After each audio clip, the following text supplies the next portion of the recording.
Hi, this is Jaya. In this video, we shall see about Charles Lamb as an essayist. Charles Lamb lived a life of poverty in his young age. He was the son of a barrister's clerk and he was educated at Christ Hospital where he stayed for 7 years, and it was there he met Coleridge and became friends, and this friendship lasted till their lifetime. At first, he worked for a few months at the South Sea House and then he got a job in East India House. There he worked from 1792 to 1825. His sister Mary used to get into fit of insanity, and it was during one such fits she killed her mother in 1796, and after that Lamb took in charge of his sister and remained a bachelor throughout his life. Lamb lived in the city of London and he loved London. He began writing in 1795, but his earlier contributions were not very popular. His first noteworthy work was The Tale of Rosamund Grey, and later on he wrote two plays which were a failure. He, along with his sister, wrote Tales from Shakespeare, which brought him to limelight. And here he showed his interest in Elizabethan literature and also his ability to tell stories in a language which was liked by children. In 1808, he published the famous Specimens of English Dramatic Poets contemporary with Shakespeare, and this made many Elizabethan dramatists popular. And Lamb showed his greatness as a critic in two works, that is, Essay on the Tragedies of Shakespeare and On the Genius and Character of Hogarth. And the most important phase of his life began in 1820 when he started writing in the London magazine under the pen name Elia. In 1823, Essays of Elia was published, and the second series, titled Last Essays of Elia, was published in 1833. Charles is called as the Prince of English Essayists. He ignored all the conventional approaches to the essay, and he will analyze the subject and then he will write the essay. He was influenced by Montaigne and Bacon, but it was Thomas Browne who actually influenced him more than the others.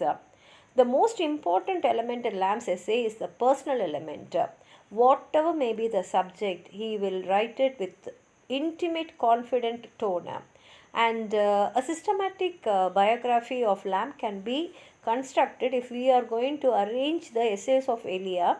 We will definitely get it as an autobiographical reference to his life. And Lamb's essays is a mixture of fact and also fiction. Example, Christ Hospital and the South Sea House.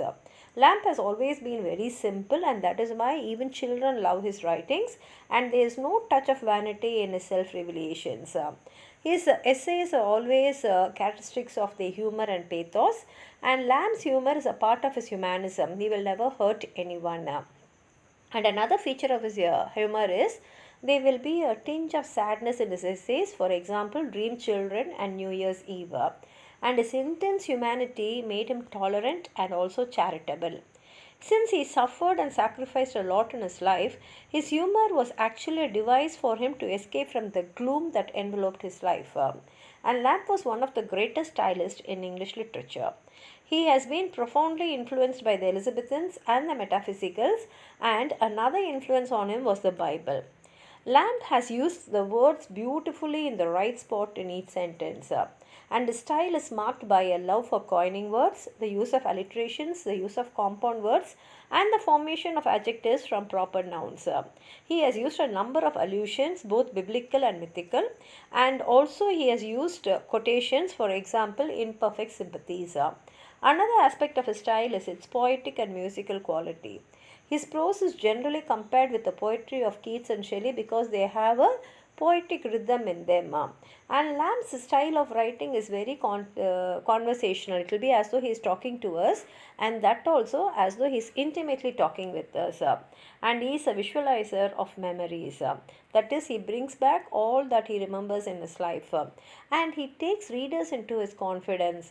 He talks with us rather than he writes for us. A critic has observed about the essays and has said, no amount of study will stale the infinite variety. That is, how many times you read also, you will not get bored.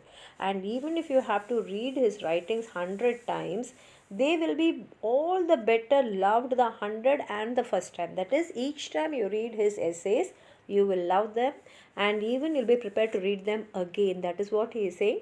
And this is about Charles Lamb as an essayist. If you have anything more to add on to what I've said, please write it in the comment box. Like the video, share it with your friends, and if you have not subscribed my channel, please subscribe and support. Thank you.